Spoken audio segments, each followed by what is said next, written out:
Hi greedy 3Ds. Let's face it, 3D printer filament looks really sturdy, but it's actually not. It's what we call hygroscopic, and what that means is it will suck or absorb moisture from the air. Filaments like PLA, TPU, PETG, all will suck that moisture from the air, and that can cause you some serious problems. So what does it mean for your prints? Well, when filament absorbs moisture, it can lead to a ton of issues. You might notice stringing, you might notice bubbling or oozing as the water inside turns to steam during a print, weak layer adhesion, rough surfaces, even a completely failed print is not uncommon from water absorption. Changes in the filament diameter can cause over or under extrusion, and let's face it, nobody wants your whole print to be ruined because of bloody moisture. So meet the Caydo vacuum filament container. This is a purpose-built vacuum sealed storage box designed specifically for your 3D printer filament. It's got an automated pump to suck out the air to keep humidity to a minimum. It's durable, made from tough plastic, and has a very convenient carrying handle. You can fit up to 4 1 kilogram spools of PLA, ABS, PETG, whatever is your filament, and it's got a quick release valve so you can easily get at your filament with just a simple valve. No fuss, no mess, no struggle. Let's have a look at it in action. Now, using the Caydo vacuum filament container is easy. Just load your 4 spools straight in. Doesn't matter if they're half empty or if they're full. 4 average 1 kilogram spools will fit absolutely no problem. My recommendation here is to put some of this silica gel inside there. I think it's also called desiccant powder. Pop some of those in. They are great for absorbing any fluid, any moisture that's in there. Remember, this was a vacuum container. It won't take out fluid. It will just prevent more fluid from going in. There's a little valve here that sticks out when there's no vacuum in operation, and you also lift that valve up when you want to release the air. But what that little valve does is when you turn it on by holding the power button for a couple of seconds like this, the valve that you see, the little rubber valve, will eventually pull in and the engine will turn off, and then you know that the vacuum seal has occurred. And if you're wondering just how loud it is, it's around about 70 decibels, give or take, and that's with my decibel meter, which is my phone, literally sat on top of the motor, so it's not too loud at all. When it's finished running, when it's sucked all the air out, the motor will stop automatically, and as you can see, that little valve there will pop in. If you want to let the air out to get your filaments out, just lift that valve up. There'll be a rush of air sound as it goes in, and once the air is in, you'll be able to take the lid off. It's really nigh impossible to take the lid off until you've let the air in, because that vacuum really does suck the lid down. So you know when that vacuum seal is operational, and once you've turned it on, once you close that valve, it automatically will suck the air out again.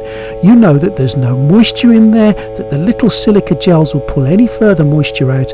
You have 4 well protected filaments, rolls of filament that aren't going to give you any stringing or any bubbling or any poor quality prints. Now, I'm pretty sure there's no 3D printer enthusiast out there that would disagree with me when I say that moisture is bad for your filament, more so if you're using the more complex filaments like ABS and PETG, but PLA will still suffer from filament. Now, if you're printing outside or you're printing in an environment that you can't control the humidity, this will increase your problem, especially if you've got loads of rolls of filament, just half rolls I should suggest, just lying around. So this Caydo vacuum certainly does the job. It will dry your 4 filaments for you, or rather it will keep them in a vacuum container. Won't necessarily dry them unless you put a drying agent in like some of those silica gels, but it will certainly prevent them from getting any more moist than they already are. Now, other alternatives are available. I used to use these little Ziploc bags with a silica gel in. Now, they will do the job, and one of these will fit 1 filament, so you know it's not a vacuum environment, but once it's sealed to the air, any moisture that's in the air will be absorbed by the little silica gel, so that will keep it relatively dry. They're quite pricey for 1 individual bit of kit, but it will do the job. Other people use big plastic boxes with airtight sealable lids. Again, I've used those too, and I'm using those at the moment, full of silica gel to suck the moisture out, and they seem to be doing a good job, and you can hold an awful lot in there. If you want to buy one of these, you're looking at around about, and this is the time I'm making the video, $50 for one, which depends on your budget, depends on how much importance you put on your rolls of filament, depends on how many rolls of filament that you've got.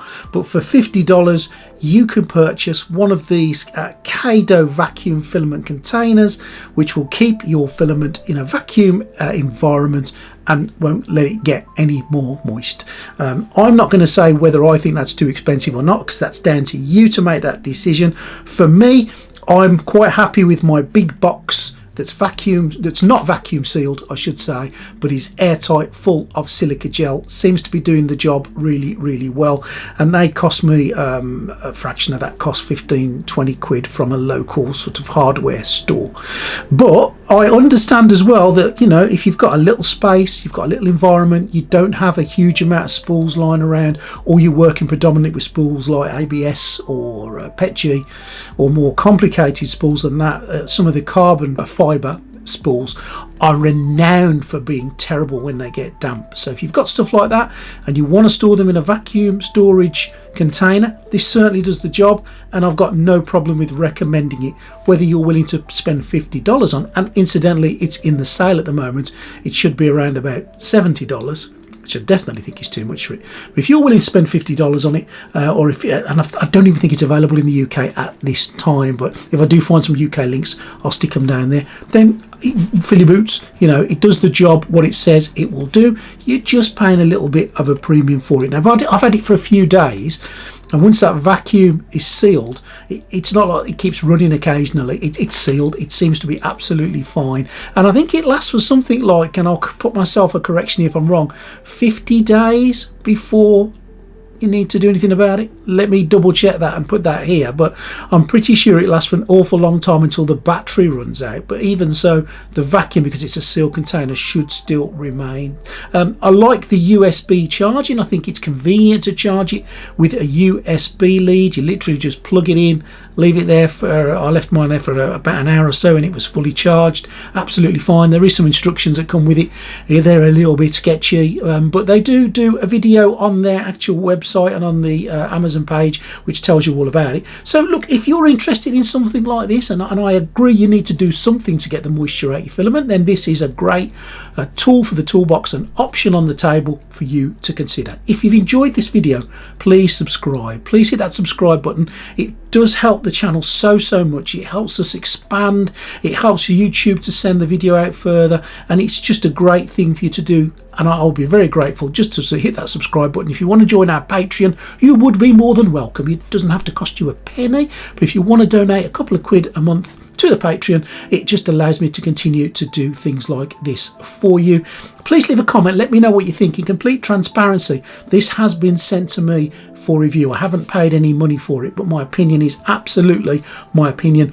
I haven't been told to say anything, and I would not review anything where that was the case. So it has been sent to me, and I know some people are a bit finicky when things get sent to us YouTubers and we review them, and they always think we're getting a backhander. I'm not, nothing like that. It does the job. I just think it's a bit pricey for what it is. Leave me a message, tell me what you think. Thanks for watching, and I'll see you next time real soon on Greedy 3D.